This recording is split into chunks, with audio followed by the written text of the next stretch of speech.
Udah nggak usah. Gue kan tadi udah.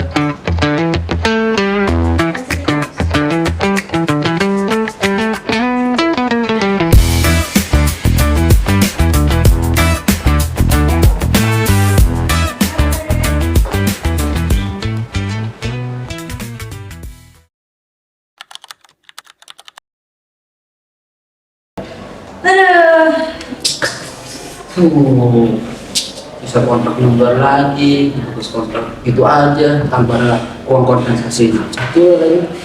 Katanya sih gara-gara polanya sepi. Ada ya?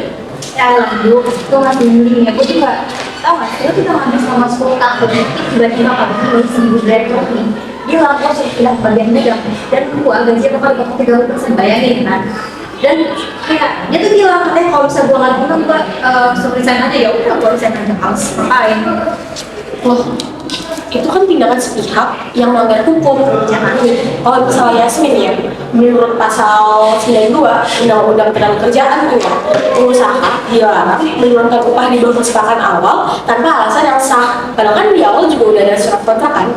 Nah, kalau misalnya Pandu nih ya, menurut peraturan pemerintah 35 tahun 2021 itu karyawan kontrak yang diputus sebelum masa kontrak itu habis berhak mendapatkan ganti rugi sebesar upah sampai jangka waktu kontrak itu berakhir. Padahal kan kita semua juga di surat kontrak itu sudah jelas kesepakatan di awalnya gimana.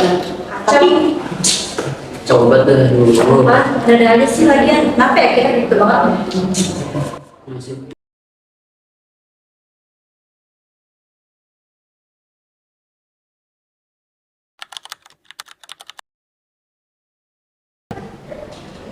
Pastikan yang saya suruh tadi semua beres. Kita harus memangkas biaya operasional bulan ini. Kalau misalkan nanti ada yang protes, bilang aja ini demi perusahaan. Nah, tapi Ibu Yasmin itu kalau misalkan kita pindah ke bagian gudang dengan potong gaji itu merupakan perubahan syarat kerja. Nah, kita tuh harus bikin kesepakatan tertulis. Apalagi kalau Ibu Yasmin melapor ke Dinas Tenaga Kerja, maka posisi kita itu juga sangat rendah, Ibu. Dia udah tua, dia nggak akan berani melawan.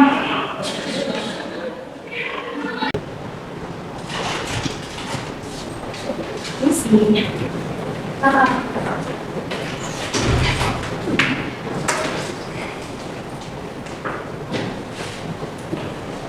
selamat siang Ibu, mohon maaf sebelumnya. Tujuan kami datang ke sini ingin mengajukan keberatan terkait status kerja rekan saya yaitu Pandu dan juga Yasmin. Ini yang mau kebijakan manajemen. Perusahaan emang sedang melakukan restrukturisasi. Sebetulnya saya menghargai keputusan untuk restrukturisasi perusahaan ini, akan tetapi Bu, seperti yang sebelumnya di mana penurunan jabatan saya yang lebih rendah dan juga pemotongan gaji secara sepihak ini, saya merasa ini adalah sebuah tekanan bagi saya untuk mengundurkan diri gitu.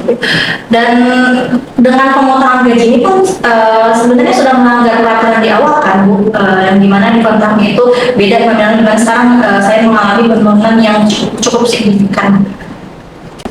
Kalau saya nih Bu, sesuai pasal nomor 13 tahun pasal 62 nomor 13 tahun 3, perusahaan kan mewakili pegawai saya semuanya. Perusahaan itu harus mengganti gaji saya selama 6 bulan itu gimana tuh saya?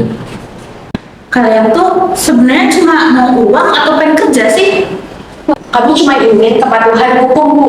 Nih, jika langkah penyelesaian ini hingga mencapai kesepakatan, nantinya kami siap membawa permasalahan ini ke jalur hukum ke mediator di Dinas Tenaga Kerja. Saya yakin Ibu nggak ingin kan kalau misalnya perusahaan yang jelek karena masalah administrasi seperti itu. Tuh. Permisi Ibu. Ini juga.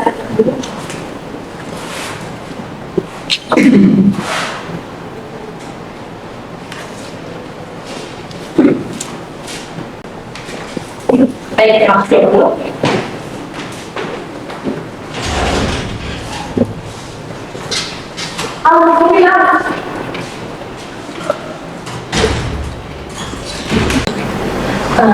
Gimana ya kita ya? Semoga nanti dapat keputusan terbaik deh. Semoga ada perubahan juga. Iya, kita berdua aja kali aja.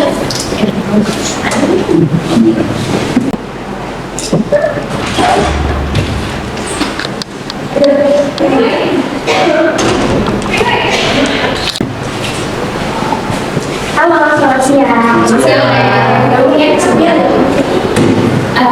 Jadi di sini aku pengen ngabarin kalau dari keputusan Ibu Direktur tadi itu setuju Ibu Direkturnya. Nah, dengan hasil Ibu Yasmin akan dipindahkan ke posisi semula, tapi dengan evaluasi kinerja yang ketat. Nah, untuk Bapak Pandu sendiri, Bapak Pandu akan dibayarkan kompensasi sisa kontraknya, tetapi bisa juga ada kemungkinan lebih lanjut kalau perusahaan ini akan memperkerjakan Bapak Pandu sesuai sisa kontrak yang berlaku seperti itu. Masya Allah, makasih ya. Iya, sebenarnya. Alhamdulillah. Tapi itu bukan soal menang ataupun kalah ya, tapi soal menjalankan bisnis dengan etika. Karena karyawan itu tuh aset, bukan beban di perusahaan tersebut. Betul, betul.